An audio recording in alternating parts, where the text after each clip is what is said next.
ನೀವುಗಳೇನಾದರೂ car ಅಥವಾ bike ಏನಾದರೂ purchase ಮಾಡೋದಕ್ಕೆ ಪ್ಲಾನ್ ಮಾಡ್ಕೊಂಡಿದ್ರೆ ಅದನ್ನ ಸೆಪ್ಟೆಂಬರ್ 22ವರೆಗೂ ಕಾಯ್ಕೊಂಡಿರಿ. ಬಿಕಾಸ್ ನೀವು ಕೂಡ ಲಕ್ಷನ ಸೇವ್ ಮಾಡಬಹುದು. टैक्स अब बहुत ही कम हो गया है. ಕಾರು ಅಥವಾ ಬೈಕ್ನ ಯಾರಾದರೂ ಖರೀದಿ ಮಾಡಬೇಕು ಅಂತ ಪ್ಲಾನ್ ಅಲ್ಲಿದ್ರೆ ಅವ್ರುಗಳು ಈ ತಪ್ಪನ್ನ ಮಾತ್ರ ಮಾಡಬೇಡಿ, ಈ ವಿಷಯನ ಮಾಡೋದನ್ನ ಮಾತ್ರ ಮರಿಬೇಡಿ. ಏನಿದು ಲಕ್ಷನ ಹೇಗೆ ಸೇವ್ ಮಾಡ್ಬೋದು ಅಂತ ಸುಮಾರು ಜನಕ್ಕೆ ಐಡಿಯಾ ಇರುತ್ತೆ, ಬಟ್ ಕೆಲವ್ರಿಗೆ ಐಡಿಯಾ ಇರಲ್ಲ. Let me tell you. ಈಗ ನಮ್ಮ ಸೆಂಟ್ರಲ್ ಗೌರ್ಮೆಂಟ್ ಅನೌನ್ಸ್ ಮಾಡಿರುವಂಥ ರೀಫಾರ್ಮೇಷನ್ ಆಫ್ GST ಇದೆಯಲ್ಲ, ಅದು ತುಂಬಾನೇ ಹೆಲ್ಪ್ಫುಲ್ ಆಗ್ತಿದೆ, especially small scale, mid scale ಮತ್ತೆ ಲೋ ಅಂಡ್ ಮಿಡಲ್ ಕ್ಲಾಸ್ ಪೀಪಲ್ಗಳಿಗೆ. ಇದು ಯಾವ್ಯಾವ ರೀತಿ ಹೆಲ್ಪ್ ಆಗ್ತಿದೆ, ಯಾವುದ್ರಲ್ಲಿ ಏನೇನು ಚೇಂಜಸ್ ಆಗ್ತಿದೆ, ಇದರಿಂದ ಆಗ್ತಿರುವಂಥ ಅಡ್ವಾಂಟೇಜಸ್ಗಳು ಯಾರ್ಯಾರಿಗೆ, ಡಿಸ್ಅಡ್ವಾಂಟೇಜಸ್ಗಳಿಗೆ ಯಾರ್ಯಾರಿಗೆ, ಏನೇನು ನಡೀತಿದೆ, ಎಲ್ಲ ವಿಚಾರಗಳನ್ನ ಇವತ್ತು ಈ ವಿಡಿಯೋನಲ್ಲಿ ಡಿಸ್ಕಸ್ ಮಾಡೋಣ. So let's get into GST reform 2025. ಈ ವಿಡಿಯೋಗೆ ನೀವೇನಾದರೂ ಹೊಸಬರಾಗಿದ್ದರೆ ಸಬ್ಸ್ಕ್ರೈಬ್ ಮಾಡ್ಕೊಳ್ಳಿ. ನಮ್ಮ ಸುತ್ತಮುತ್ತ ನಡೀತಿರುವಂಥ ಟ್ರೆಂಡಿಂಗ್ ಟಾಪಿಕ್ಗಳನ್ನ ನಿಮಗೆ ಅರ್ಥ ಆಗೋ ರೀತಿ ಸಿಂಪಲಾಗಿ ತಿಳಿಸುವಂಥ ಪ್ರಯತ್ನ ನಂದು. ಮೊದಲನೇದಾಗಿ GST 2017 ಏನಾಗ್ತಿತ್ತು, ಇಂಡೈರೆಕ್ಟ್ ಟ್ಯಾಕ್ಸ್ಗಳಿತ್ತು. ನಮ್ಮ ಸ್ಟೇಟು, ಸೆಂಟ್ರಲ್ ಗೌರ್ಮೆಂಟು ಅದರದ್ದೆಲ್ಲ ಡಿಫ್ರೆಂಟ್ ಟ್ಯಾಕ್ಸ್ಗಳಿತ್ತು. ಆ ಟ್ಯಾಕ್ಸ್ ರೇಟ್ನೆಲ್ಲ ಒಂದು ಯೂನಿಫಾರ್ಮ್ ಮಾಡೋಣ, ಒಂದೇ tax, one nation one tax ಮಾಡೋಣ ಅಂತ ಹೇಳ್ಬಿಟ್ಟು ಏನು ಮಾಡಿದ್ರು, GST ಅಂತ ಹೇಳ್ಬಿಟ್ಟು ಅನೌನ್ಸ್ ಮಾಡಿದ್ರು. ಯಾವಾಗ? ಜುಲೈ 1, 2018. ಆ ಟೈಮಲ್ಲಿ ಅನೌನ್ಸ್ ಮಾಡಿದಾಗ ಟ್ಯಾಕ್ಸ್ಗಳು ಯಾವ್ಯಾವ ಥರ ಡಿವೈಡ್ ಮಾಡಿದ್ರು ಅಂದರೆ, ಸೆಂಟ್ರಲ್ GST ಅಂದರೆ ಸೆಂಟ್ರಲಿಗೆ ಹೋಗಬೇಕು, ಸ್ಟೇಟಲ್ಲಿ ಯಾವುದೇ ಟ್ರಾನ್ಸಾಕ್ಷನ್ ನಡೆದ್ರು ಸ್ಟೇಟ್ಗೊಂದು GST ಹೋಗಬೇಕು, ಸ್ಟೇಟ್ GST. ಅದೇ ಟ್ರಾನ್ಸಾಕ್ಷನಲ್ಲಿ ಸೆಂಟ್ರಲ್ ಅವರು ಕೂಡ GST ತೊಗೋತಾಯಿದ್ರು, CGST. ಆಮೇಲೆ ಯೂನಿಯನ್ ಟೆರಿಟರಿನಲ್ಲಿ ಏನಾದರೂ ಆಗ್ತಾಯಿದ್ರೆ ಅದರಲ್ಲಿ ಯೂನಿಯನ್ GST ಅಂತ ಇತ್ತು, ಅದು ಯೂನಿಯನ್ ಟೆರಿಟರಿನಲ್ಲಿ ಅದು ಬೇರೆ ಸಪ್ರೇಟ್ GST ಇತ್ತು. ಅಕಸ್ಮಾತ್ ಏನಾದರೂ ಒಂದು ಸ್ಟೇಟಿಂದ ಇನ್ನೊಂದು ಸ್ಟೇಟ್ಗೆ ಏನಾದರೂ ಟ್ರಾನ್ಸಾಕ್ಷನ್ ಇಂಪೋರ್ಟ್ ಅಂಡ್ ಎಕ್ಸ್ಪೋರ್ಟ್ ನಡೆದ್ರೆ ಅದಕ್ಕೊಂದು ಇಂಟಿಗ್ರೇಟೆಡ್ GST ಅಂತ ಮಾಡಿದ್ರು. ಸೊ ಈ ಎಲ್ಲ GSTಗಳಲ್ಲಿ ಒಂದು ಪ್ರಾಬ್ಲಮ್ ಯಾರಿಗಾಗ್ತಿತ್ತು ಅಂದರೆ ಎಂಡ್ ಯೂಸರ್ಗೆ, ಕನ್ಸ್ಯೂಮರ್ಗೆ. ಈಗ ನಾನೇನಾದರೂ ಒಂದು ಅಂಗಡಿಗೆ ಹೋಗ್ಬಿಟ್ಟು ಒಂದು ಬ್ರೆಡ್ ತೊಗೊಳ್ಳಿ, ಒಂದು ಬನ್ ತೊಗೊಳ್ಳಿ, ಒಂದು ಐಸ್ ಕ್ರೀಮ್ ತೊಗೊಳ್ಳಿ, ಒಂದು ಏನೇ ತೊಗೊಂಡ್ರು ನನಗೆ ಟ್ಯಾಕ್ಸ್ ಕಟ್ಟಬೇಕಾಗಿತ್ತು. ಹೋಟ್ಲಲ್ಲಿ ಹೋಗ್ಬಿಟ್ಟು ನಾನು ಇಡ್ಲಿ ತಿಂದ್ರೂ ಅದಕ್ಕೆ ಸ್ಟೇಟ್ ಗೌರ್ಮೆಂಟ್ GST ಕಟ್ಟಬೇಕಾಯ್ತು, ಸೆಂಟ್ರಲ್ ಗೌರ್ಮೆಂಟ್ ಕಟ್ಟಬೇಕಾಯ್ತು. 2017 ಯಾವಾಗ ಇದು GST ಅಂತ ಹೇಳ್ಬಿಟ್ಟು ಅನೌನ್ಸ್ ಆಯ್ತು, ಅವಾಗ ಆಲ್ಮೋಸ್ಟ್ ಹೈ ಲೆವೆಲ್ ಡಿಸ್ಕಷನ್ ಆಯ್ತು. ಈ ಲೋವರ್ ಅಂಡ್ ಮಿಡಲ್ ಕ್ಲಾಸ್ ಪೀಪಲ್ಗಳಿಗೆ 100% ಕಷ್ಟ ಆಗ್ತಿತ್ತು ಈ ಎಲ್ಲ ಟ್ಯಾಕ್ಸ್ಗಳನ್ನ ಕಟ್ಟೋದಕ್ಕೆ. ಇವಾಗ ಏನು ಮಾಡಿದೆ ಸೆಂಟ್ರಲ್ ಗೌರ್ಮೆಂಟು, ಇರಪ್ಪ ನಮ್ಮ ಲೋ ಕ್ಲಾಸ್ ಮಿಡಲ್ ಕ್ಲಾಸ್ ಜನಗಳಿಗೆ ಒಂದಷ್ಟು ಟ್ಯಾಕ್ಸ್ಗಳಲ್ಲಿ ಚೇಂಜಸ್ನ ಮಾಡೋಣ, ಅವರಿಗೆ ಒಂಚೂರು ಸಪೋರ್ಟ್ ಮಾಡೋಣ, ಅವ್ರ ಲೈಫ್ ಸ್ಟೈಲ್ನ ಇಂಪ್ರೂವ್ ಮಾಡೋಣ ಅಂತ ಹೇಳ್ಬಿಟ್ಟು. ಮೇಜರ್ಲಿ ನೀವು ನೋಡ್ತಾ ಹೋದ್ರೆ ಇವಾಗ ಟ್ಯಾಕ್ಸ್ ಚೇಂಜಸ್ ಆಗಿರೋದು ಯಾವ್ಯಾವ ಪರ್ಸೆಂಟೇಜ್ ಸೆಗ್ಮೆಂಟ್ ಇದೆ ಅಂದರೆ 0%, 5%, 18% ಮತ್ತೆ 40%. ನೀವು ನೋಡ್ತಾ ಹೋದ್ರೆ ಈಗ ಮಿಡಲ್ ಕ್ಲಾಸ್ ಮತ್ತು ಲೋವರ್ ಮಿಡಲ್ ಕ್ಲಾಸ್ ಅವರಿಗೆ ಅಡ್ವಾಂಟೇಜು ಆ್ಯಂಡ್ ತುಂಬ ಲಕ್ಸುರಿ ಐಟಮ್ಗಳನ್ನ ಖರೀದಿ ಮಾಡೋರ್ಗೆ ಮಾತ್ರ 40% ದೊಡ್ಡ ಬ್ಲೇಡು. ಸೊ ಇವಾಗ ನೋಡ್ತಾ ಹೋಗೋಣ ಯಾವ್ಯಾವ ಐಟಮ್ಗಳಿಗೆ ಯಾವ್ಯಾವ ಡಿಸ್ಕೌಂಟ್ ಇದೆ ಅಂತ ಹೇಳ್ಬಿಟ್ಟು. ಅಕಸ್ಮಾತ್ ನೀವುಗಳೇನಾದರೂ ಕಾರು ಅಥವಾ ಬೈಕ್ನ ಖರೀದಿ ಮಾಡಬೇಕು ಅಂತ ಇದ್ರೆ ಈ ವಿಡಿಯೋನಲ್ಲಿ ನಾನು ಇನ್ ಡೀಟೇಲ್ ಆಗಿ ಎಕ್ಸ್ಪ್ಲೈನ್ ಮಾಡ್ತೀನಿ. ಯಾವ ಒಂದು ಕಾರು ಅಥವಾ ಯಾವ ಒಂದು ಬೈಕ್ನ ನೀವು ಖರೀದಿ ಮಾಡೋಕೆ ಹೋದ್ರೆ ನಿಮಗೆ ಎಷ್ಟು ಅಮೌಂಟು ಸೇವ್ ಆಗುತ್ತೆ ಆಫ್ಟರ್ ಸೆಪ್ಟೆಂಬರ್ 22. ಫಸ್ಟ್ ಏನು ಮಾಡೋಣ, ಯಾವ್ಯಾವ ಸೆಕ್ಟರಲ್ಲಿ ಏನೇನು ಚೇಂಜಸ್ ಆಗಿದೆ ಅಂತ ಹೇಳ್ಬಿಟ್ಟು ನೋಡೋಣ. First sector food and house hold sector. ಈ ಸೆಕ್ಟರಲ್ಲಿ ನೀವು ನೋಡ್ತಾ ಹೋದ್ರೆ ಸುಮಾರು ಐಟಮ್ಗಳಿಗೆ, ಎಸ್ಪೆಷಲಿ ತಿನ್ನುವಂಥ ಐಟಮ್ಗಳಿಗೆ, ಹೌಸ್ ಹೋಲ್ಡ್ ಐಟಮ್ಗಳಿಗೆ ತುಂಬಾ ಡಿಸ್ಕೌಂಟ್ ಸಿಕ್ಕಿದೆ. ಡಿಸ್ಕೌಂಟ್ ಅಂತಲೇ ಹೇಳ್ಬೋದು, but it is not actually discount. But ನಮ್ಗಳಿಗೆಲ್ಲ ಏನಾದರೂ ಒಂದು ಖರೀದಿ ಮಾಡೋದಕ್ಕೆ ಹೋದರೆ ನಾವು ಡಿಸ್ಕೌಂಟ್ ಕೇಳ್ತೀವಿ. ಅದರಲ್ಲಿ ಚೌಕಾಸಿ ಮಾಡದೆ ಏನಾದರೂ ಒಂದು ಪರ್ಚೇಸ್ ಮಾಡಿದ್ರೆ ನಮಗೆ ಸಮಾಧಾನನೇ ಆಗಲ್ಲ. ಅದರ ಅಂಗಡಿಗೆ ಹೋಗ್ಬಿಟ್ಟು ನಾವೇನೋ ಒಂದು ಬಟ್ಟೆನ ತೊಗೊಂಡು ಅವ್ರ ಬಟ್ಟೆ ರೇಟು 500 ಅಂತ ಹೇಳಿದ್ರೆ ನಾವಂತೂ 500 ರೂಪಾಯಿ ಕೊಟ್ಬಿಟ್ಟು ಬಂದು ಆ ಬಟ್ಟೆನ ಮೈ ಮೇಲೆ ಹಾಕ್ಕೊಂಡ್ರೆ ನಮಗೆ ಸಮಾಧಾನನೇ ಇರಲ್ಲ, ನಿದ್ದೆನೇ ಬರೋದಿಲ್ಲ. ಅದೇ ಕಾರಣಕ್ಕೆ ನಾವೇನು ಮಾಡ್ತೀವಿ, ಡಿಸ್ಕೌಂಟ್ ಕೇಳ್ತೀವಿ, ಆಫರ್ ಕೇಳ್ತೀವಿ, ಕೇಳ್ಬಿಟ್ಟು ಡಿಸ್ಕೌಂಟ್ ತೊಗೊಂಡೇ ಬರ್ತೀವಿ. ತಪ್ಪಲ್ಲ ಅದು. ಸೊ ಈ ಹೌಸ್ ಹೋಲ್ಡ್ ಮತ್ತು ಫುಡ್ ಸೆಕ್ಟರಲ್ಲಿ ಈ ಐಟಮ್ಗಳಿಗೆ 0 GST ಕಟ್ಟಬೇಕು. For example milk and paneer and also Indian breads, ಇದಕ್ಕೆಲ್ಲ 0. ಈ soap, shampoo, tooth brush, tooth paste ಇದುಗಳಿಗೆಲ್ಲ ಏನು ಮಾಡಿದ್ದಾರೆ ಈಗ 5% ಆಗಿದೆ. Bhujia, namkeen, pasta, chocolate, coffee, preserved meat ಇಂಥವಕ್ಕೆಲ್ಲ 12% ಇಂದ ಅಥವಾ 18% ಇಂದ 5% ಆಗಿದೆ. ಈಗ ಎಲೆಕ್ಟ್ರಾನಿಕ್ಸ್ ಐಟಮ್ ಸೆಕ್ಟರ್ನ ನೋಡೋದಾದ್ರೆ ನೀವು AC, TV, LCD ಮತ್ತೆ ಇದನ್ನೆಲ್ಲ ನೋಡ್ತಾ ಹೋದ್ರೆ 28% ಇಂದ 18% ಬಂದಿದೆ. ಹೋಮ್ ಬಿಲ್ಡಿಂಗ್ ಅಂಡ್ ಮೆಟೀರಿಯಲ್ಸ್ನ ನೀವು ನೋಡೋದಾದ್ರೆ ಸಿಮೆಂಟು 28% ಇಂದ 18% ಬಂದಿದೆ. ಮಾರ್ಬಲ್ಲು, ಗ್ರಾನೈಟು, ಸ್ಯಾಂಡ್ ಲೈಮ್ಸು ಇದೆಲ್ಲ 12% ಇಂದ 5% ಬಂದಿದೆ. ಪ್ಯಾಕೇಜಿಂಗ್ ಕೇಸಸ್ ಮತ್ತೆ ಪ್ಯಾಲೆಟ್ಸು, ವುಡ್ ಐಟಮ್ ಇದೆಲ್ಲ 12% ಇಂದ 5% ಬಂದಿದೆ. ಇವಾಗ ಈ ಎಸ್ಪೆಷಲಿ ಬಿಲ್ಡಿಂಗ್ ಅಂಡ್ ಕನ್ಸ್ಟ್ರಕ್ಷನ್ ಈ ಫೀಲ್ಡಲ್ಲಿ ಕೂಡ ರೇಟ್ ಕಮ್ಮಿ ಆಗಿರೋದ್ರಿಂದ ಈಗ ನಿಮಗೆ ಲ್ಯಾಂಡ್ ಪ್ರೈಸ್ ಅಂತೂ ಜಾಸ್ತಿ ಆಗ್ತಾನೆ ಹೋಗಿದೆ. ಈ ಪ್ರೈಸ್ GST ಪ್ರೈಸ್ ಕಮ್ಮಿ ಆಗಿರೋದ್ರಿಂದ ಐ ಥಿಂಕ್ ಮನೆಗಳನ್ನ ಪರ್ಚೇಸ್ ಮಾಡೋದು, ಮನೆಗಳ ರೇಟು ಅದನ್ನು ಸ್ವಲ್ಪ ಒಂದು ಲೆವೆಲ್ಗೆ ಕಮ್ಮಿ ಆಗ್ಬೋದು. ಅದು that depends on the builders, but ಕಮ್ಮಿ ಆಗುತ್ತೆ ಅನ್ನೋದು ಒಂದು ನನ್ನ ಅನಿಸಿಕೆ. ಇನ್ನು ಆಟೋಮೊಬೈಲ್ ಸೆಕ್ಟರಲ್ಲಿ, ಈ ಸೆಕ್ಟರಲ್ಲಿ ನಾನು ಇನ್ ಡೀಟೇಲ್ ಆಗಿ ಮಾತಾಡೋಕೆ ಹೋಗೋದು. ಆಟೋಮೊಬೈಲ್ ಸೆಕ್ಟರಲ್ಲಿ ನೀವು ನೋಡೋದಾದ್ರೆ ಸ್ಮಾಲ್ ಕಾರು ಮತ್ತು 2 ವೀಲರ್ಸ್ಗಳಿಗೆ 28 ಇಂದ 18% ಇದೆ. ಅದರಲ್ಲಿ ಒಂದಷ್ಟು ಕಂಡೀಷನ್ಸ್ಗಳಿದೆ. ಪೆಟ್ರೋಲ್ ಕಾರು 1200cc ಗಿಂತ ಒಳಗಡೆ ಇದ್ರೆ, 4 ಮೀಟರ್ಗಿಂತ ಲೆಂತ್ ಕಮ್ಮಿ ಇದ್ರೆ ಅದಕ್ಕೆ ನೀವು 28 ಇಂದ 18%. ಅದೇ ರೀತಿ ಬೈಕಲ್ಲೂ ಕೂಡ 350cc ಬೈಕ್ ಅದಕ್ಕಿಂತ ಕಮ್ಮಿ, 350cc ಮತ್ತು 350cc ಗಿಂತ ಒಳಗಡೆ ಇರುವಂಥ ಯಾವುದೇ ಬೈಕ್ಗಳಿಗೆ 28% ಇಂದ 18% ಆಗಿದೆ. 350cc ಗಿಂತ ಯಾವುದೇ ಎಕ್ಸ್ಟ್ರಾ ಇರೋ ಬೈಕ್ನ ಅವರು ಲಕ್ಸುರಿ ಬೈಕ್ ಅಂತ ಕನ್ಸಿಡರ್ ಮಾಡಿ ಅದಕ್ಕೆ 40% ಆಗ್ತಾ ಇದ್ದಾರೆ. ಸೊ ನೀವು ಏನಾದರೂ ಬೈಕ್ ತಗೊಳ್ಳೋ ಪ್ಲಾನ್ ಇದ್ದರೆ, ಎಸ್ಪೆಷಲಿ 350cc ಗಿಂತ ಜಾಸ್ತಿ CC ಇರುವಂಥ ಬೈಕ್ಗಳನ್ನ ನೀವು ತಗೊಳ್ಳೋ ಪ್ಲಾನಲ್ಲಿದ್ದರೆ ಇವಾಗಲೇ ತೊಗೊಂಬಿಡಿ. ಅಕಸ್ಮಾತ್ ಸೆಪ್ಟೆಂಬರ್ 22ನೇ ತಾರೀಕು ಆದಮೇಲೆ ನೀವು ತೊಗೊಳಕ್ಕೆ ಹೋದರೆ ನಿಮಗೆ ಅಲ್ಲೇ ಸಿಕ್ಕಾಬಡೆ ಲಾಸ್ ಆಗುತ್ತೆ ನಿಮಗೆ. ಇನ್ನು ಸಣ್ಣ ಕಾರುಗಳು ಡೀಸೆಲ್ ಸೆಕ್ಟರಲ್ಲಿ 1500cc ಗಿಂತ ಕಮ್ಮಿ ಇರೋದನ್ನ ಅವರು 18%ಗೆ ಮಾಡಿದ್ದಾರೆ, ಅಂದರೆ 28 ಇಂದ 18% ಮಾಡಿದ್ದಾರೆ. CNG ಅಂಡ್ LPG ಕಾರುಗಳಿಗೆ 28 ಇಂದ 18% ಮಾಡಿದ್ದಾರೆ. ಅಂಡ್ ಹೈಬ್ರಿಡ್ ಕಾರುಗಳು ನೀವೆಲ್ಲ ನೋಡ್ತೀರಾ, ಪೆಟ್ರೋಲ್ ಅಥವಾ ಡೀಸೆಲ್ ಇರುತ್ತೆ, ಅದ್ರ ಜೊತೆಗೆ ಎಲೆಕ್ಟ್ರಿಕ್ ಇರುತ್ತೆ, ಅಂತ ಹೈಬ್ರಿಡ್ ಕಾರುಗಳಿಗೆ 28 ಇಂದ 18% ಮಾಡಿದ್ದಾರೆ. ಟೈರ್ಗಳಲ್ಲಿ ಒಂದು ಬದಲಾವಣೆ ಆಗಿದೆ, 28% ಇಂದ 18% ಮಾಡಿದ್ದಾರೆ. ಟ್ರ್ಯಾಕ್ಟರ್ ಟೈರ್ಗಳನ್ನ ಮಾತ್ರ 18% ಇಂದ 5% ಮಾಡಿದ್ದಾರೆ. ಕಾರಣ ಇಷ್ಟೇ, ಅದು ಟ್ರ್ಯಾಕ್ಟರ್ನ ಮೋಸ್ಟ್ ಜಾಸ್ತಿ ಯೂಸ್ ಮಾಡೋದು ಯಾರು ಅಂದ್ರೆ ರೈತರಿಗೆ ಸಪೋರ್ಟ್ ಆಗಬೇಕು ಅಂದ್ಬಿಟ್ಟು ರೈತರು ಹೊಲಗಳಲ್ಲಿ ಏನೇನು ಯೂಸ್ ಮಾಡ್ತಾರೆ ಅದು ಎಲ್ಲ ಸೆಕ್ಟರಲ್ಲೂ ನೀವು ನೋಡಿದ್ರೆ ಆಲ್ಮೋಸ್ಟ್ 5% ಬಂದು ಇದೆ. ಎಲ್ಲ ಮೋಸ್ಟ್ ಆಫ್ ದ ಐಟಮ್ಸ್ 5% ಇದೆ. ನಾನು ಮೊದಲೇ ಹೇಳ್ದಂಗೆ ಇಲ್ಲೊಂದು ಟ್ವಿಸ್ಟ್ ಇದೆ ಅಂತ ಹೇಳಿದ್ನಲ್ಲ, ಯಾರು ಲಕ್ಸುರಿ ಐಟಮ್ನ ಪರ್ಚೇಸ್ ಮಾಡಲ್ಲ ಅವರಿಗೆ ಲಾಭ ಇದೆ. ಆಫ್ಟರ್ ಸೆಪ್ಟೆಂಬರ್ 22 ಯಾರು ಲಕ್ಸುರಿ ಐಟಮ್ನ ಪರ್ಚೇಸ್ ಮಾಡಬೇಕು ಅಂತ ಕಾಯ್ಕೊಂಡಿದ್ದೀರಾ ಅವರಿಗಂತೂ ಚೆನ್ನಾಗಿದೆ ಬ್ಲೇಡ್. 40% GST ಲಕ್ಸುರಿ ಐಟಮ್ ಮೇಲೆ, ಅದು ಕಾರೇ ಆಗಲಿ ಬೈಕೇ ಆಗಲಿ ಯಾವುದೇ ಆಗಲಿ.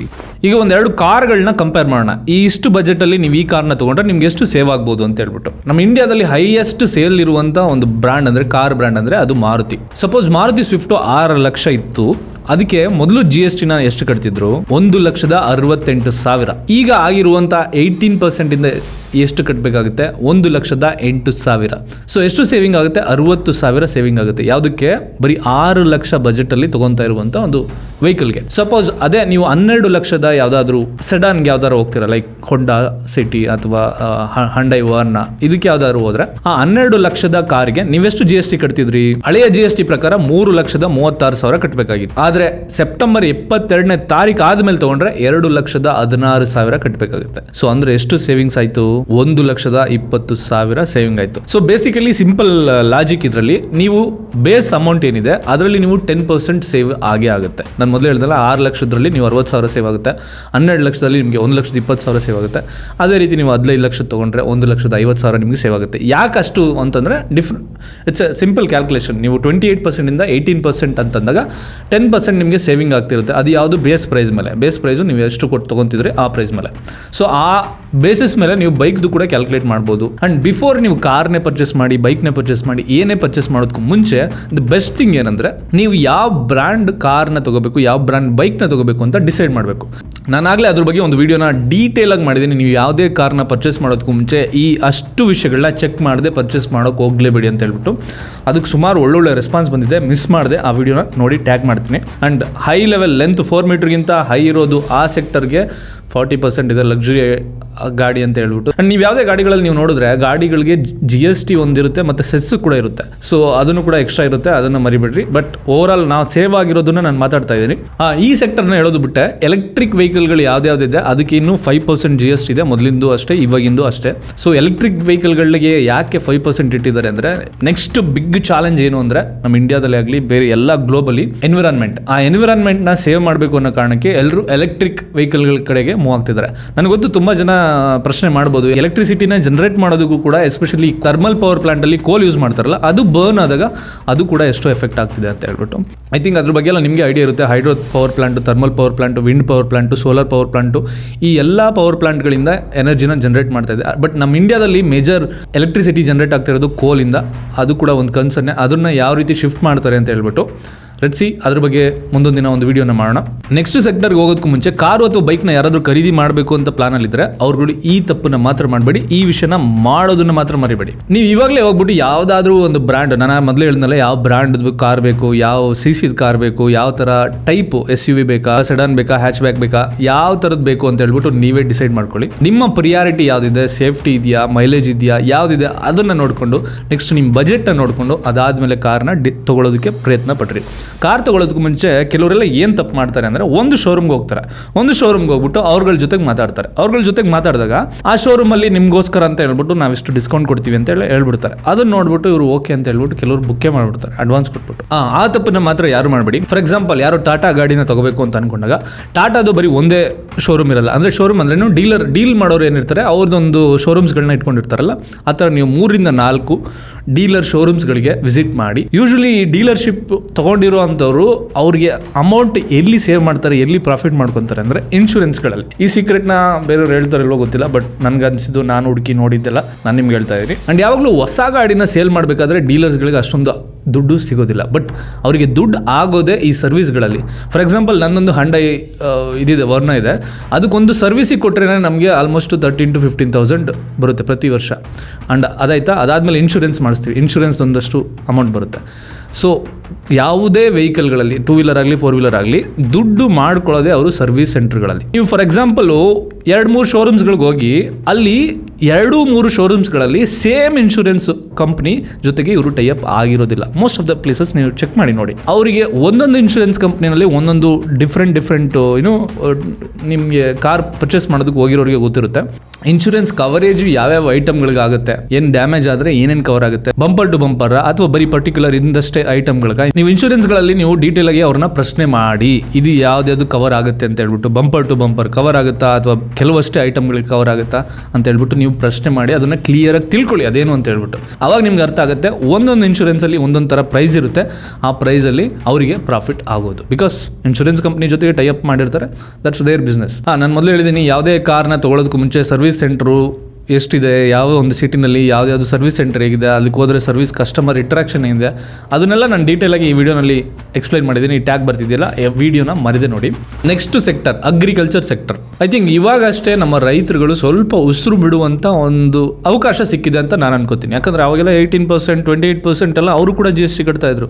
ಎಸ್ಪೆಷಲಿ ವೆಹಿಕಲ್ಸ್ಗಳನ್ನ ತೊಗೊಂಡ್ರೆ, ಟ್ರ್ಯಾಕ್ಟರ್ಗಳನ್ನ ತೊಗೊಂಡ್ರೆ ಅಥವಾ ಅಗ್ರಿಕಲ್ಚರ್ ರಿಲೇಟೆಡ್ ಏನೇನು ವೆಹಿಕಲ್ಗಳಿದೆ ನೀವೇ ನೋಡಿರ್ತಾರಲ್ಲ, ಅದ್ರ ಯಾವುದನ್ನೇ ಪರ್ಚೇಸ್ ಮಾಡೋದನ್ನು ಕೂಡ ಅವ್ರಿಗೆ ಅಷ್ಟೊಂದು GST ಕಟ್ಟಬೇಕಾಯಿತು. ಅಂಡ್ ಅಗ್ರಿಕಲ್ಚರ್ಗೆ ಬರುವಂಥ ಇನ್ಕಮ್ಗೆ ಟ್ಯಾಕ್ಸ್ ಇಲ್ಲ, ಅದು ನಿಮಗೆ ಗೊತ್ತು. ದುಡ್ಡು ಉಳಿಸೋರು ಯಾವ ರೀತಿ ಅಗ್ರಿಕಲ್ಚರ್ ಲ್ಯಾಂಡ್ ಇದೆ ಅಂತ ತಗೊಂಡು ದುಡ್ಡು ಉಳಿಸ್ತಾರೆ. ಶಾರುಖ್ ಖಾನ್ ಮಗಳು ಒಂದು ಈ ರೀಸೆಂಟ್ ಕೇಸ್ ಆಯಿತು, ಅದು ಕೂಡ ನಿಮ್ಗೆ ಗೊತ್ತಿರುತ್ತೆ.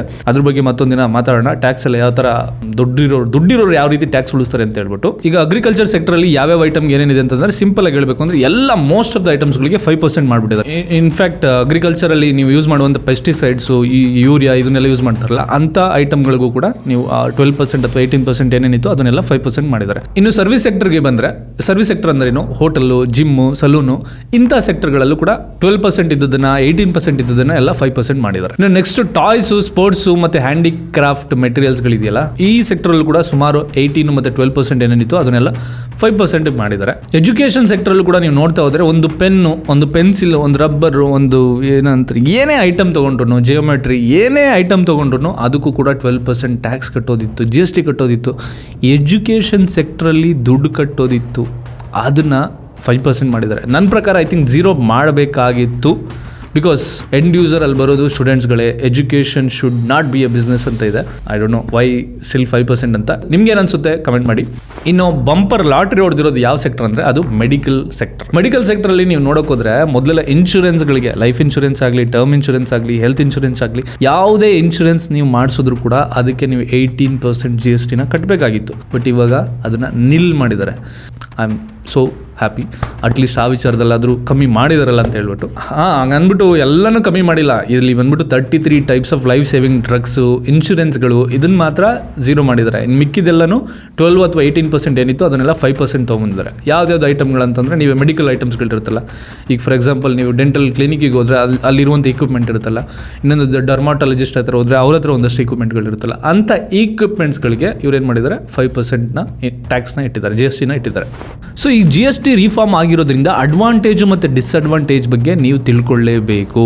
ಅಡ್ವಾಂಟೇಜ್ ಯಾರಿಗೆ? ಈ ಲೋ ಕ್ಲಾಸ್, ಮಿಡಲ್ ಕ್ಲಾಸ್ ಇಂಥ ಪೀಪಲ್ಗಳಿಗೆ, ಎಸ್ಪೆಷಲಿ MSME ಸೆಕ್ಟರಲ್ಲಿ ಏನೇನು ಬಿಸ್ನೆಸ್ ಮಾಡ್ತಿದ್ರು ಅಂಥವ್ರುಗಳಿಗೆ ಇನ್ಶೂರೆನ್ಸು, ಹೆಲ್ತು, ಸ್ವಲ್ಪ ಏಜ್ ಆಗಿರೋರಿಗೆ ಇನ್ಶೂರೆನ್ಸ್ ಎಲ್ಲ ಬೇಕಿತ್ತು, ಹೆಲ್ತ್ ರಿಲೇಟೆಡ್ ಅಲ್ಲಿ ತುಂಬ ಹೋಗ್ತಾ ಇದ್ರು. ಇನ್ಶೂರೆನ್ಸ್ ಎಲ್ಲರಿಗೂ ಬೇಕು, ಸಾರಿ. ಇನ್ನೊಂದು ನೀವು ಅಬ್ಸರ್ವ್ ಮಾಡಬೇಕಾಗಿರೋದೇನೆಂದರೆ 2024-25ರಲ್ಲಿ GST ಇಂದ ಕಲೆಕ್ಟ್ ಆಗಿರುವಂಥ ಅಮೌಂಟು 22.08 ಲಕ್ಷ ಕೋಟಿ ಕಲೆಕ್ಟ್ ಆಗಿರೋದು. ಇವಾಗ 25-26 ಆ ಟೈಮಲ್ಲಿ ನೀವು ನೋಡೋದಾದ್ರೆ ಅರ್ಧ ವರ್ಷ ಕಳೆದೋಗುತ್ತೆ. ಅಂದರೆ ಈ ಫಿನಾನ್ಷಿಯಲ್ ಇಯರ್ ಬಂದು ಮಾರ್ಚಿಂದ ಏಪ್ರಿಲಿಂದ ಸ್ಟಾರ್ಟ್ ಆಗುತ್ತಲ್ಲ, ಸೊ ಸೆಪ್ಟೆಂಬರ್ ಅಂದರೆ ಆಲ್ಮೋಸ್ಟ್ 6 ತಿಂಗಳು ಕಳೆದೋಗ್ಬಿಡುತ್ತೆ. ಇನ್ನು 6 ತಿಂಗಳಲ್ಲಿ ಕ್ಯಾಲ್ಕುಲೇಟ್ ಆದರೆ ಗೌರ್ನಮೆಂಟ್ಗೆ ಹೋಗುವಂಥ ಇನ್ಕಮ್ ಕಮ್ಮಿ ಆಗುತ್ತೆ. ನಮ್ಮ ಇಂಡಿಯಾದಲ್ಲಿ ನೀವು ನೋಡಿದ್ರೆ ಮೆಜಾರಿಟಿ ಆಫ್ ದ ಪೀಪಲ್ ಇರೋದು ಮಿಡಲ್ ಕ್ಲಾಸ್ ಮತ್ತು ಲೋವರ್ ಕ್ಲಾಸ್ ಪೀಪಲ್. ಈ ಚೇಂಜಸ್ನ ಸೆಂಟ್ರಲ್ ಗೌರ್ನಮೆಂಟ್ ತಂದಿರೋದ್ರಿಂದ ನೆಕ್ಸ್ಟ್ ಏನೇನು ಆಗ್ಬೋದು ಅಂತಂದರೆ ಡಿಮ್ಯಾಂಡ್ ಜಾಸ್ತಿ ಆಗುತ್ತೆ. ಈಗ ಫಾರ್ ಎಕ್ಸಾಂಪಲ್ ಸಂತೆಗೆ ಯಾರಾದರೂ ಹೋಗ್ಬೇಕಾದ್ರೆ ಒಂದು 500 ರೂಪಾಯಿ ಇಟ್ಕೊಂಡು ಹೋಗಿರ್ತಾರೆ. 500 ರೂಪಾಯಿ ಏನೇನು ಬರುತ್ತೆ, ತರಕಾರಿಗಳಾಗಲಿ ಅಥವಾ ಎಣ್ಣೆ ಕಾಳು ಏನೇನು ಸಿಗುತ್ತೆ ಅದನ್ನು ತೊಗೊಂಬರುವಂಥ ಪ್ಲಾನಲ್ಲಿ ಇರ್ತಾರೆ. ಇವಾಗ ಏನಾಗುತ್ತೆ, ಅದೇ 500 ರೂಪಾಯಿಗೆ ಮೊದಲು ಏನೇನು ತೊಗೊಂಬರ್ತಿದ್ರು ಅದಕ್ಕೆಲ್ಲ ಬಜೆಟ್ ಕಮ್ಮಿ ಆಗ್ತಾ ಹೋಗುತ್ತೆ, ಅಂದರೆ ವ್ಯಾಲ್ಯೂ ಕಮ್ಮಿ ಆಗ್ತಾ ಹೋಗುತ್ತೆ. ಆವಾಗ ಡಿಮ್ಯಾಂಡ್ ಜಾಸ್ತಿ ಆಗ್ತಿರುತ್ತೆ. ಒಂದು ಆಯಿಲ್ ಪಾಕೆಟ್ನ ತರ್ತಿದ್ದವರು 2 ಆಯಿಲ್ ಪಾಕೆಟ್ ತರುವಂಥ ಚಾನ್ಸಸ್ ಆಗುತ್ತೆ ಅಲ್ವಾ. ಈ ರೀತಿ ಜನಗಳ ಲೈಫ್ ಸ್ಟೈಲ್ ಕೂಡ ಚೇಂಜ್ ಆಗುತ್ತೆ. ಆ್ಯಂಡ್ ನೀವು ಈ ವೆಹಿಕಲ್ ಸೆಕ್ಟ್ರಲ್ಲಿ ನೀವು ನೋಡೋಕೆ ಹೋದ್ರೆ, ನೀವು ನೋಡಿದ್ರೆ ಈಗ ಆಲ್ರೆಡಿ ಅಷ್ಟೊಂದು ವೆಹಿಕಲ್ಗಳು, ಹೊಸ ವೆಹಿಕಲ್ಗಳನ್ನ ಖರೀದಿ ಮಾಡ್ತಾ ಇದ್ದಾರೆ. ಇವಾಗ ಇನ್ನೂ ಜಾಸ್ತಿ ಆಗುತ್ತೆ. ಇದರಿಂದ ಒಂದು ಕಡೆ ಅಡ್ವಾಂಟೇಜ್ ಇದೆ, ಇನ್ನೊಂದು ಕಡೆ ಡಿಸ್ಅಡ್ವಾಂಟೇಜ್ ಇದೆ. ಅಡ್ವಾಂಟೇಜ್ ಏನು ಅಂತ ನೀವು ಕೇಳೋದಾದ್ರೆ, ಈಗ ರೂರಲ್ ಪ್ಲೇಸ್ಗಳಲ್ಲಿ ನೀವು ನೋಡಿದ್ರೆ ಎಷ್ಟೋ ಪ್ಲೇಸ್ಗಳಲ್ಲಿ ವೆಹಿಕಲ್ಗಳ ಕನೆಕ್ಟಿವಿಟಿನೇ ಇಲ್ಲ. ಸುಮಾರು ಜನ ಒಂದು ಅಂದರೆ ಒಂದು ಮೇನ್ ಸಣ್ಣ ಸಿಟಿಯಿಂದ ಅವ್ರ ಊರಿಗೆ ಹೋಗೋದಕ್ಕೆ ಆಟೋಗಳೇ ಆಗಲಿ, ಬಸ್ಗಳೇ ಆಗಲಿ ಇಲ್ಲವೇ ಇಲ್ಲ. ಈಗ ಅಂಥ ವೆಹಿಕಲ್ಗಳು ಜಾಸ್ತಿ ಆಗ್ಬೋದು. ಅದರಿಂದ ಜನಗಳಿಗೆ ಓಡಾಟ ಅಂದರೆ ಕಮ್ಯೂಟ್ ಮಾಡೋದು ಈಸಿ ಆಗ್ಬೋದು. ಇನ್ನೊಂದು ಕಡೆ ನೋಡೋದಾದ್ರೆ ಸಿಟಿಗಳಲ್ಲಿ ಕಾರ್ಗಳ ಸಂಖ್ಯೆ ಜಾಸ್ತಿ ಆಗ್ಬೋದು. ಅದರಿಂದ ಏನಾಗುತ್ತೆ, ಒಂದು ಕಡೆ ಪೊಲ್ಯೂಷನ್ ಜಾಸ್ತಿ ಆಗುತ್ತೆ, ಇನ್ನೊಂದು ಕಡೆ ಟ್ರಾಫಿಕ್ ಜಾಸ್ತಿ ಆಗುತ್ತೆ. ಮೊದಲೇ ನಮ್ಮ ಬೆಂಗಳೂರಲ್ಲಿ 1,45,00,000 ಜನ ಏನೋ ಇದ್ದಾರೆ. ಅದರಲ್ಲಿ 4 ವೀಲರ್ ತೊಗೊಂಡು ಆ 4 ವೀಲರಲ್ಲಿ ಒಬ್ಬೊಬ್ಬರೇ ಓಡಾಡೋರ ಸಂಖ್ಯೆ ಎಷ್ಟೊಂದಿದೆ. ಅದು ತಪ್ಪು ಸರಿ ಅಂತ ನಾನು ಹೇಳ್ತಾ ಇಲ್ಲ, ಬಟ್ ತುಂಬ ಇದೆ. ಟ್ರಾಫಿಕ್ನ ಕಂಟ್ರೋಲ್ ಮಾಡೋಕ್ಕಾಗದೇ ಇರೋ ಕಾರಣನೇ ಅದು. ಅಂದರೆ ಎಷ್ಟು ವೆಹಿಕಲ್ಸ್ಗಳನ್ನ ಪರ್ಚೇಸ್ ಮಾಡ್ತಾ ಇದ್ದಾರೆ ಅಂತ. ಆಬ್ವಿಯಸ್ಲಿ ಅವ್ರವ್ರ ಕಂಫರ್ಟ್ ಝೋನ್ ನೋಡಲಿ ಅವ್ರು ತೊಗೊತಾರೆ, ಅದು ಅವ್ರ ತಪ್ಪೇನಿಲ್ಲ. ಸೊ ಅದಕ್ಕೆ ಅದನ್ನು ಎಕ್ಸ್ಪ್ಯಾಂಡ್ ಮಾಡಲಿಕ್ಕೆ ಈಗ ಗ್ರೇಟರ್ ಬೆಂಗಳೂರು ಅನ್ನೋಂಥ ಒಂದು ಕಾನ್ಸೆಪ್ಟ್ನ ಕೂಡ ತಂದಿದ್ದಾರೆ ನಮ್ಮ ಸರ್ಕಾರ. ಅದ್ರ ಬಗ್ಗೆನೂ ಕೂಡ ಒಂದು ವಿಡಿಯೋ ಮಾಡ್ತೀನಿ. ಆ ಗ್ರೇಟರ್ ಬೆಂಗಳೂರಿಂದ ಯಾರ್ಯಾರಿಗೆ ಅಡ್ವಾಂಟೇಜ್ ಆಗ್ತಿದೆ, ಯಾರ್ಯಾರಿಗೆ ಡಿಸ್ಅಡ್ವಾಂಟೇಜ್ ಆಗ್ತಿದೆ, ಯಾವ್ಯಾವ ಏರಿಯಾಗಳು ಡಿಸ್ಟ್ರಿಬ್ಯೂಟ್ ಆಗ್ತಿದೆ. ಈಗ ಮತ್ತೆ ಇನ್ನೊಂದು ಕಾಂಟ್ರವರ್ಸಿ ಸ್ಟಾರ್ಟ್ ಆಗ್ತಿದೆ. ಬಿಡದಿನಲ್ಲಿ ಹೈಟೆಕ್ ಸಿಟಿನ ಮಾಡಬೇಕು ಅಂತ ಹೇಳ್ಬಿಟ್ಟು ಅಲ್ಲಿ ರೈತರೆಲ್ಲ ಪ್ರೊಟೆಸ್ಟ್ ಮಾಡ್ತಾ ಇದ್ದಾರೆ, ಇಲ್ಲಿ ಲ್ಯಾಂಡ್ ಕೊಡೋದಿಲ್ಲ ಅಂತ ಹೇಳ್ಬಿಟ್ಟು. ಈಗ ಗೌರ್ನಮೆಂಟು ಕಾನೂನಿನ ಒಂದು ಚೌಕಟ್ಟಿನಲ್ಲಿ ಏನೇನು ಮಾಡೋದಕ್ಕಾಗುತ್ತೆ ಅದನ್ನು ಮಾಡ್ತೀವಿ ಅಂತ ಕೂಡ ಒಂದು ಭರವಸೆನ ಕೊಟ್ಟಿದ್ದಾರೆ. ಸೊ ಲೆಟ್ಸ್ ಸಿ, ನಾನು ಗ್ರೇಟರ್ ಬೆಂಗಳೂರು ಆ ಕಾನ್ಸೆಪ್ಟ್ನ ನಾನು ಯಾವಾಗ ತೊಗೊತೀನೋ ಆವಾಗ ಅದ್ರ ಬಗ್ಗೆ ಎಕ್ಸ್ಪ್ಲೈನ್ ಮಾಡ್ತೀನಿ. ಇನ್ನೊಂದು, ಶೇರ್ ಮಾರ್ಕೆಟ್ ವ್ಯಾಲ್ಯೂನು ಕೂಡ ಚೇಂಜ್ ಆಗುತ್ತೆ. ಐ ಥಿಂಕ್ ಈಗ ಯಾವಾಗ ಪ್ರಾಡಕ್ಟ್ಗಳು ಮ್ಯಾನುಫ್ಯಾಕ್ಚರಿಂಗ್ ಜಾಸ್ತಿ ಆಗಬೇಕಾಗುತ್ತೆ ಅವಾಗ ಮ್ಯಾನ್ ಪವರ್ ಕೂಡ ಜಾಸ್ತಿ ಆಗಬೇಕಾಗುತ್ತೆ. ಮ್ಯಾನ್ ಪವರ್ ಯಾವಾಗ ಜಾಸ್ತಿ ಆಗಬೇಕಾಗುತ್ತೆ ಅವಾಗ ಉದ್ಯೋಗ ಕೂಡ ಸೃಷ್ಟಿ ಆಗ್ಬೋದು. ಇದೊಂದು one of the best movement from central government ಅಂತಲೇ ಹೇಳ್ಬೋದು. ಈಗ ಲಕ್ಸುರಿ ಸೆಕ್ಟರಲ್ಲಿ ಯಾರ್ಯಾರು ಪರ್ಚೇಸ್ ಮಾಡ್ತಿದ್ದಾರೆ ಅವರ ಪರ್ಸೆಂಟೇಜ್ನು, ನಾನ್ ಲಕ್ಸುರಿ ಯಾರ್ಯಾರಿದ್ದಾರೆ ಮಿಡಲ್ ಕ್ಲಾಸ್, ಲೋ ಕ್ಲಾಸ್, ಅವರ ಪರ್ಚೇಸ್ ಪರ್ಸೆಂಟೇಜ್ನು ನೀವು ಕಂಪೇರ್ ಮಾಡಿಕೊಂಡ್ರೆ ಇಟ್ಸ್ ಅಜಗಜಾಂತರ ವ್ಯತ್ಯಾಸ ಇದೆ. ಗೌರ್ನಮೆಂಟ್ಗೆ ಹೋಗುವಂಥ ಇನ್ಕಮ್ ಕಮ್ಮಿ ಆಗೇ ಆಗುತ್ತೆ. ಐ ಥಿಂಕ್ ಆ ಒಂದು ವಿಚಾರದಲ್ಲಿ ಏನಾದರೂ GDPಗೆ ಇಂಪ್ಯಾಕ್ಟ್ ಆಗ್ಬೋದೇನೋ ಅಥವಾ ಬ್ಯಾಲೆನ್ಸ್ ಆಗ್ಬೋದೇನೋ. ಲೆಟ್ಸ್ ಸಿ ಏನೇನಾಗುತ್ತೆ ಅಂತ ಹೇಳ್ಬಿಟ್ಟು ಈ ವಿಡಿಯೋನ ನಿಮ್ಮೆಲ್ಲ ಫ್ರೆಂಡ್ಸು ಮತ್ತು ಫ್ಯಾಮಿಲಿಗೆ ಶೇರ್ ಮಾಡಿ. ಅವ್ರಿಗೂ ಕೂಡ ಹೇಳಿ, ಲಕ್ಸುರಿ ಐಟಮ್ ಏನಾದರೂ ಪರ್ಚೇಸ್ ಮಾಡೋದಿದ್ರೆ ಸೆಪ್ಟೆಂಬರ್ 22ನೇ ತಾರೀಕು ಒಳಗಡೆ ಹೋಗಿ ಬೇಗ ಪರ್ಚೇಸ್ ಮಾಡಿ. ಅಥವಾ ನಾನ್ ಲಕ್ಸುರಿ ಐಟಮ್ ಏನಾದರೂ ಇದ್ದರೆ ಅದನ್ನು ಸೆಪ್ಟೆಂಬರ್ 22ನೇ ತಾರೀಕು ಆದ ನಂತರ ದೀಪಾವಳಿಗೆ ಡಬಲ್ ಆಫರ್. ಇನ್ನೊಂದು ಹೇಳೋದನ್ನು ಮರೆತೆ, ದೀಪಾವಳಿಗೆ ನೀವು ಆಫರ್ಗಳನ್ನೂ ಕೂಡ ಕೊಡ್ತಾರೆ. ಎಷ್ಟೋ ಕಂಪನಿಗಳಲ್ಲಿ ಆಫರ್ಗಳು ಕೂಡ ಕೊಡ್ತಾರೆ, ಅದರಲ್ಲಿ ನೀವು ಬೆನಿಫಿಟ್ನ ತಗೋಬಹುದು. ಈ ವಿಡಿಯೋ ನೀವೇನಾದರೂ ಹೊಸಬರಾಗಿದ್ದರೆ ಸಬ್ಸ್ಕ್ರೈಬ್ ಮಾಡ್ಕೊಳ್ಳಿ. ನಮ್ಮ ಸುತ್ತಮುತ್ತ ನಡೀತಿರುವಂಥ ಟ್ರೆಂಡಿಂಗ್ ಟಾಪಿಕ್ಗಳನ್ನ ನಿಮಗೆ ಅರ್ಥ ಆಗೋ ರೀತಿ ಸಿಂಪಲ್ ಆಗಿ ತಿಳಿಸುವಂಥ ಪ್ರಯತ್ನ ನಂದು.